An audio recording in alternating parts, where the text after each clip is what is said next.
Daniel Horns is a professor of geology and an associate dean of the College of Science and Health at Utah Valley University. He earned his Bachelor's of Science in Geophysics from UCLA and a PhD in Geology from UC Davis. His teaching and research focus on assessment of earthquake and landslide hazards. Dr. Horns uses his expertise in geologic hazards, water resources, and groundwater pollution to teach his students and the public at large about the interactions between geology and society. So we will turn the time over to Dr. Horns. Thank you. So I'm partly winging this because we couldn't get my computer hooked up to the monitor here. So the title of the talk is supposed to be "A Big Earthquake is Coming to Utah Valley. We don't know when, but it doesn't matter." And so I want to talk following those three statements as an outline. Big earthquake is coming to Utah Valley. Item number one. There has been no historical large earthquakes directly in Utah Valley at all. Largest earthquake historically here is about a magnitude 4, 4.5, right up in Jordan Narrows area.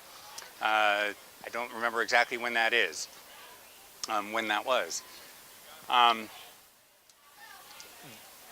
When we think about earthquake hazards here in Utah, there's one fault that dominates the conversation, which is what? The Wasatch Fault. So not only has there not been a large earthquake in Utah Valley in historical time, and when I say historical time, I mean since Europeans arrived, since pioneers arrived here, there's been no earthquake directly attributable to the Wasatch Fault.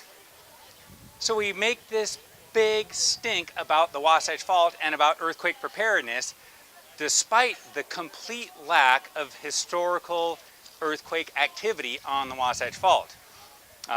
So I just want to get that out up front.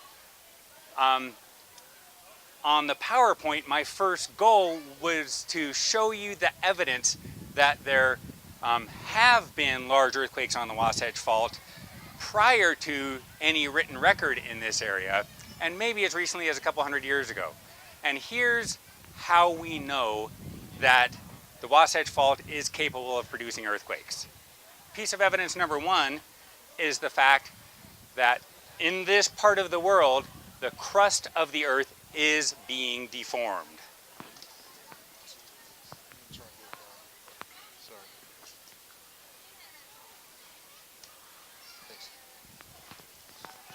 So this is a map of, obviously, Utah Lake, the Wasatch Mountains. The yellow line here is the Wasatch Fault.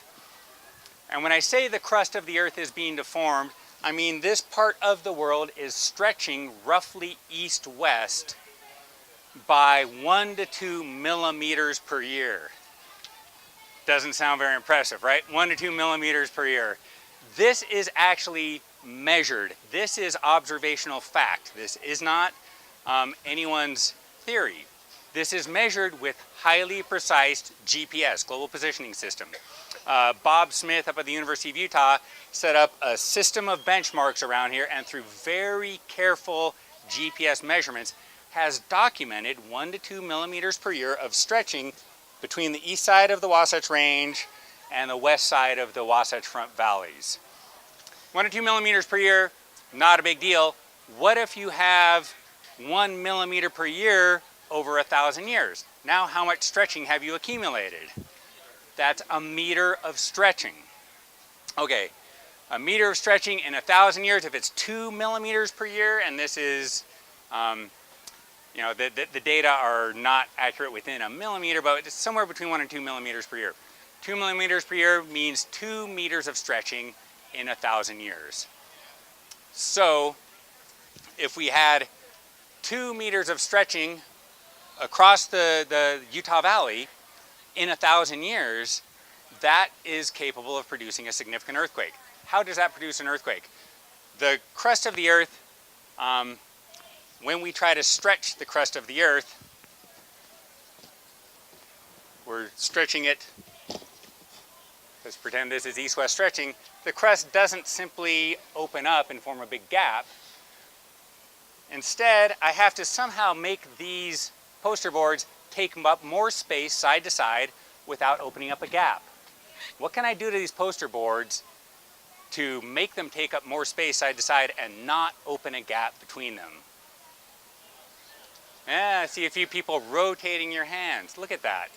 So as these boards rotate, they are effectively stretching horizontally, but not opening a gap. Let's go back to this configuration. Do we have a valley or a mountain range? Yeah. Where? No. As these blocks of crust rotate, they create a valley in the mountain range. So this rotation of the blocks of the crust of the earth are what create the mountains, what create the valleys, but this slip does not happen smoothly. Instead, this 1 to 2 millimeters per year of stretching is stored as bending of the blocks, and they bend, bend, bend. The more they bend, let me do it this way. The more they bend, the more strain builds up in the crust, till suddenly the stresses overcome friction on the fault, and the fault will slip. So if there was suddenly 2 meters of slip on this break between these two blocks, which is what we call the fault, 2 meters of slip is what we expect out of an earthquake of about magnitude 7. So we know through measurements that there's 1 to 2 millimeters per year of slip along the, of stretching here. 1 to 2 millimeters per year can generate 2 meters of slip in 1 to 2,000 years, which could generate a magnitude 7 earthquake about once every 1,000 to 2,000 years. Okay, so the fact that the crust is stretching, that's one way we know that there's a potential for earthquake hazards here. And what I just said, an earthquake once every 1 to 2,000 years, that's not the number you hear often. That would be just for one section of the Wasatch Fault. The Wasatch Fault, we think, behaves in a series of segments. If we look at all of those segments together, we expect earthquakes more frequently than once every 1 to 2,000 years.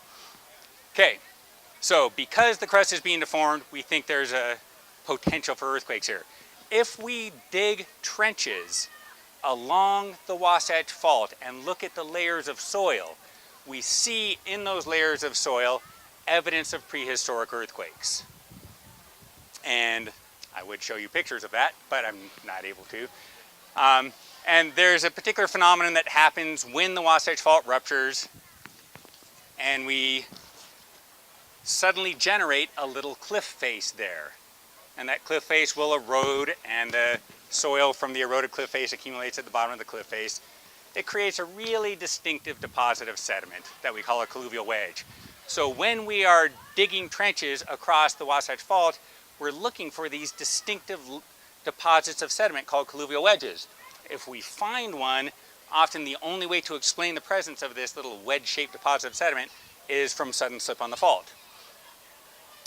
So that's the other reason we say, geologists say with certainty, there is potential for earthquakes on the Wasatch Fault. The crust is actively being deformed, and we have these colluvial wedges showing us that there have been earthquakes in the past.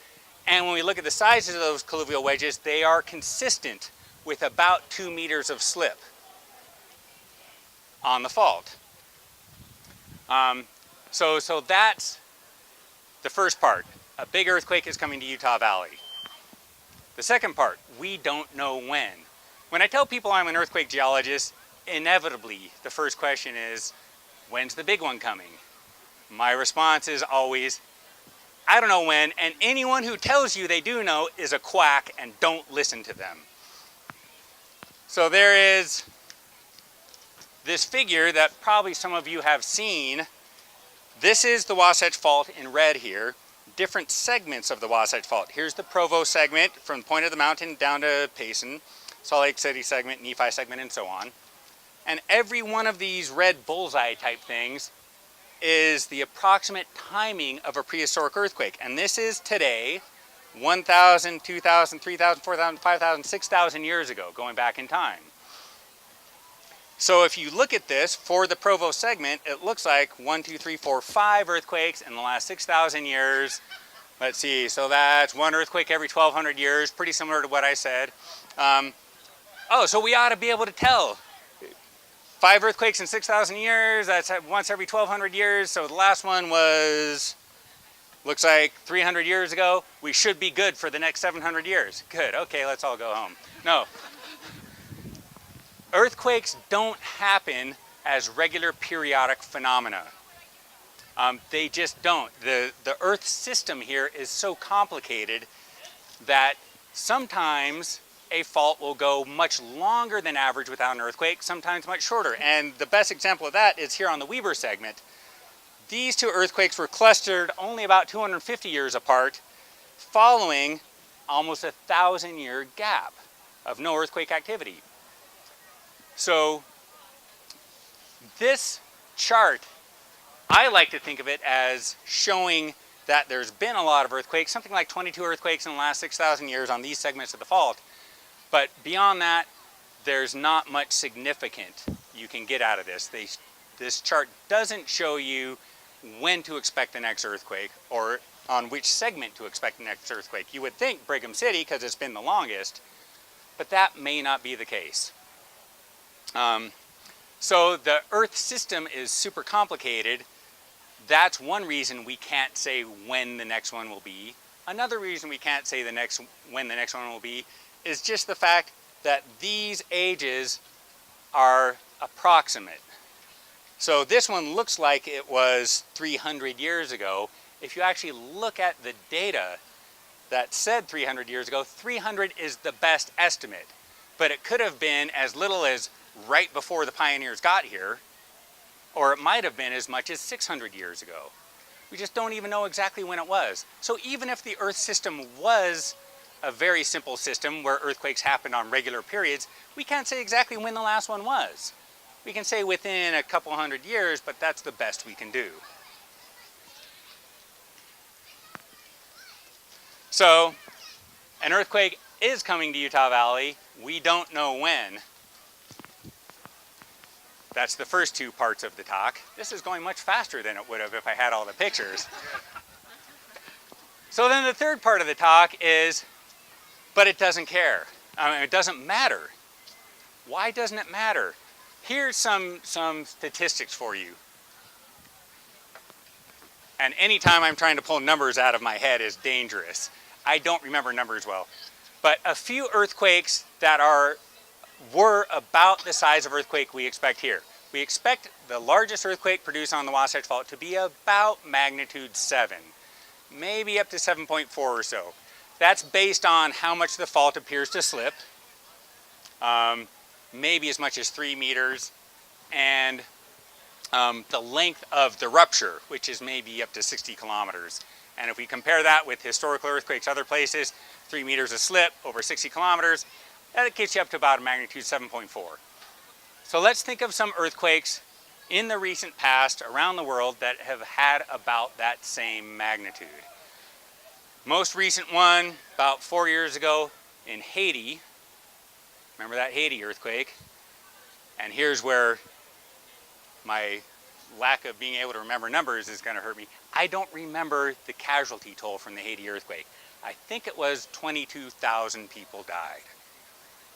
Okay, going back in time, in the year 1990, there was an earthquake in Soviet Armenia. That was about magnitude 7. At the time it was Soviet Armenia, now it's just Armenia. The people there are happy about that.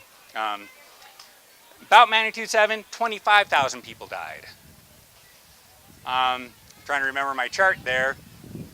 One more, Turkey, east of Istanbul. And that was in 1999, about magnitude 7. And in that earthquake, my memory is 2,500 people died. So if we look at those three examples, Armenia, Turkey, and Haiti, magnitude 7 earthquakes, the casualty toll ranged from about 2,000 to about 20,000. All of those are scary. Here's why it doesn't have to matter that an earthquake of about that size is coming here. 1989 World Series earthquake. Anyone remember that one? Was anyone watching the World Series at the time? I was not watching the World Series at the time. I was actually a graduate student at UC Davis laying on my couch reading a scientific paper about the earthquake faults of the Santa Cruz Mountains, true story.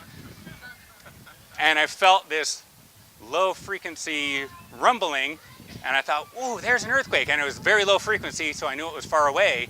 My wife was 2 weeks overdue with our first child. She was in the bathtub and she thought, oh, nausea.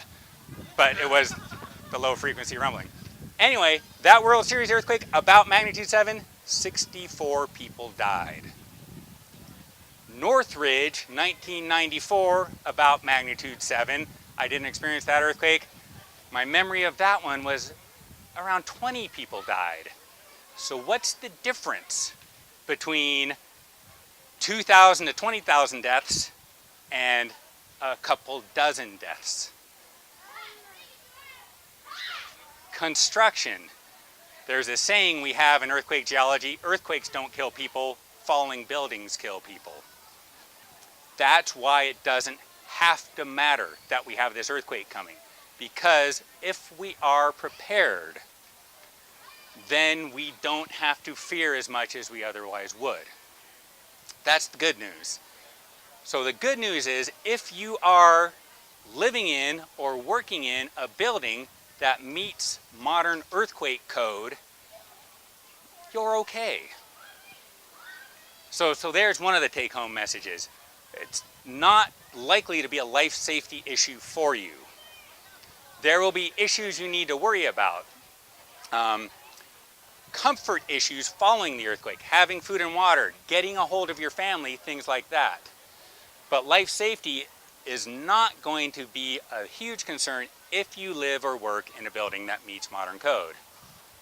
That's the good news. Here's the bad news. And I'm again having to remember numbers here. California, roughly 10 times the population of Utah, has about 2,000 buildings that don't meet modern earthquake codes. Utah, 1/10 the population of California, has about 30,000 buildings that don't meet modern earthquake code. And the buildings that don't meet modern earthquake code, for the most part, we call them unreinforced masonry buildings. Brick. Unreinforced masonry is a long way of saying brick. Here in the United States, it's mostly brick. If you live in a house that's unreinforced masonry, it's probably not a life safety issue. I live in such a house. And I have no doubt that if there was a large earthquake, my house wouldn't be livable anymore, but I would be alive. Because 1 to 2 story unreinforced masonry buildings, they don't typically catastrophically collapse and completely pancake. They usually just suffer some significant fractures, partial collapse. If you're in there, you're okay. If you feel strong shaking, dive under something or next to something that's strong. Roll out of bed, get as close to under bed as you can, dive under your desk, whatever. Don't try to run outside. So you might see in the coming months a lot of publicity around the unreinforced masonry issue here in Utah. And it is an issue for larger buildings that are composed of unreinforced masonry. These are a lot of apartment buildings for the most part that exist in the older areas of Provo and Salt Lake City. And that's where most of these 30,000 buildings are. Anyway, so that's putting a little bit of fear out there. Yeah, question? The reason why you need to dive under is because pieces of the building may come on you. Yes. And if you go outside, pieces of other buildings may come on you. So the question was the reason you want to roll under your bed or dive under your desk. Because the biggest hazard, if we're not worried about whole building collapse, which we're mostly not, unless we're in a multi-story unreinforced masonry building, if that's not our concern, we still need to be concerned about little chunks falling off. Lamps falling, bookcases falling, refrigerators, stereo speakers. I say that because in a moderate earthquake in Mammoth Lakes, I watched a stereo speaker tumble down and take out one of my albums. Things like that. Also, so there's these things that can hurt you and probably not kill you.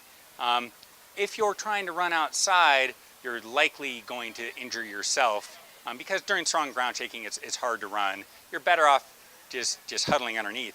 If you're in a downtown area where there's going to be a lot of windows breaking, then the falling glass is going to be a hazard of its own. Wouldn't the door also be wedged closed because of the... Well, yeah, the old line used to be stand in a doorway because the door frame creates some protection, but doors swing and hurt people. Yeah, so yeah, the doors would swing during shaking. So again, the title of the talk is "A Big Earthquake is Coming to Utah Valley." We don't know when, but it doesn't matter. And it doesn't matter because if we're prepared, it really doesn't matter exactly when that's going to hit. And rather than trying to tell you everything you need to know about preparing, I would just refer you to the State Department of Emergency Management has put together a lot of preparedness guides. And I have them over at a table over there. I have them up here. And there's things to think about. Of course, there's food and water, and most people around here have food and water pretty well covered. But there's other things to help your personal safety. Thanks, Reagan.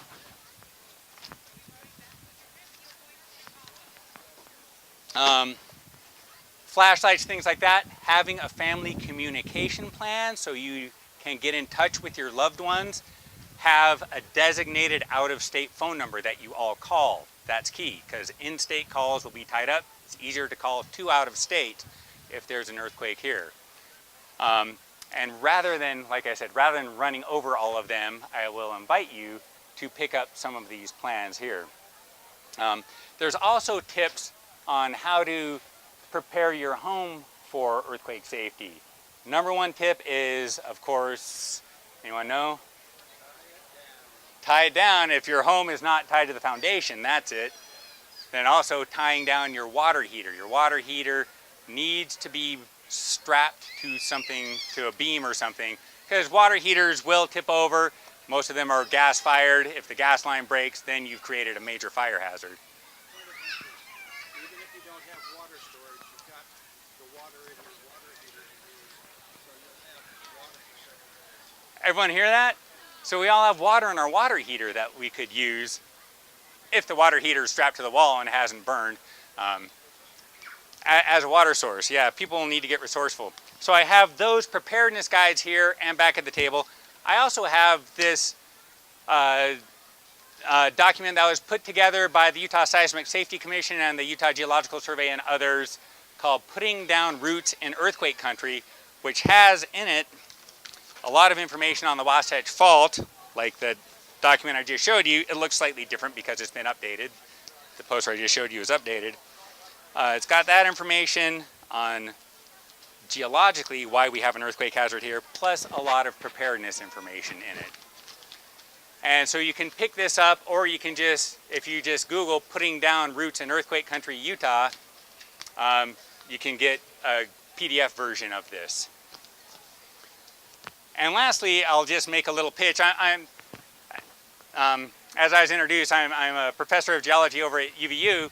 I also represent an organization called In Harm's Way. And In Harm's Way is an organization that is devoted to protecting people from the dangers of natural hazards through education. And In Harm's Way has two major efforts. One is going to Utah schools. We go and educate school kids about these issues and give them materials that they can take home and help their families. And the other is working in the country of Indonesia. And the reason for that is the person who founded In Harm's Way, Ron Harris, he's a geology professor at BYU. He was studying the geology of Indonesia, and he recognized a high probability of an earthquake without predicting it, saying there's a good chance of an earthquake in this section of Sumatra coming up. Tried to warn the Indonesian government, and that didn't work because they don't have a good functional government in Indonesia. And then that 2004 earthquake hit, which generated the tsunami, which killed 250,000 people. In response to that, Ron decided to switch his focus from studying the geology of earthquakes to educating people about earthquake hazards. And we run expeditions to Indonesia most years to go out to the areas that we think have the highest probability of tsunami generating earthquakes in the near future and train people how high up on the shoreline the tsunamis are likely to come, where they should evacuate to, and other earthquake related issues. So I've got some pamphlets on In Harm's Way as well. Question there.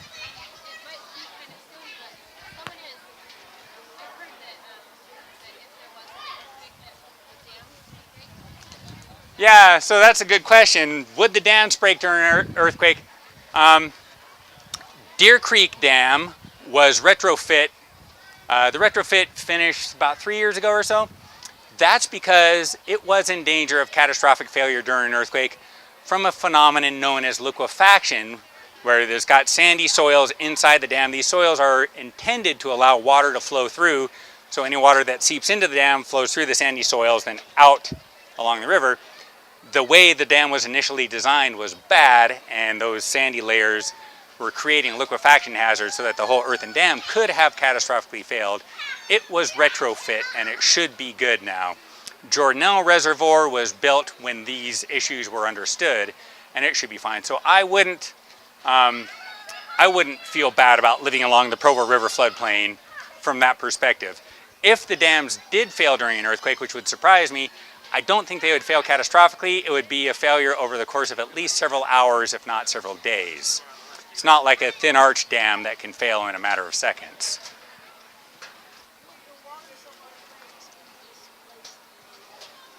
Yeah, so that's a good question. Will the waters of the lake be displaced? Yes. There's two reasons for that. One is the shaking itself can set up a wave in a body of standing water. The wave is called a seiche, and it's not a tsunami, it's a different phenomenon, but within a lake or a swimming pool, you'll see the water just sloshing back and forth. You can see that from that recent earthquake in Nepal. There's video of seiches in swimming pools. So that's one reason that there would be water displaced in the lakes. So any construction right along the lake could be impacted. Another reason gets back to this old idea. So the earthquake happens, Utah Valley suddenly drops, on the east side of the valley, drops a couple meters. What happens to the east shore of the lake? It won't be 2 meters of drop because the 2 meters will be right on the mountain front, but it could be half a meter of drop of the east shore of the lake. So what's now a meter above lake level suddenly is at water level. So that's a concern, that there'll be general eastward tilting of the valley, which would impact issues along the lake. Here's a little aside. The amount of tilting could be enough that any man-made systems that are designed to depend on only 1 degree of slope going towards the west might not work anymore. What man-made structures depend on 1 degree of slope? Sewers. Yeah. Last question. You said only a quack could predict an earthquake. I Yep. remember a few weeks ago, there were 2 straight days of headlines about huge Bay Area earthquake imminent, coming. Like, what was going on? Just fear mongering? It was a quack. Okay. Yeah, it wasn't Bay Area, it's LA. Yeah. So I looked into the background of that guy, and there's a lot of people who say they predict earthquakes, and anytime there is an earthquake, someone will say, I predicted that. If you go and look at their record, they've probably predicted 50 earthquakes in the last year, and then they got it right once, so they say they got it.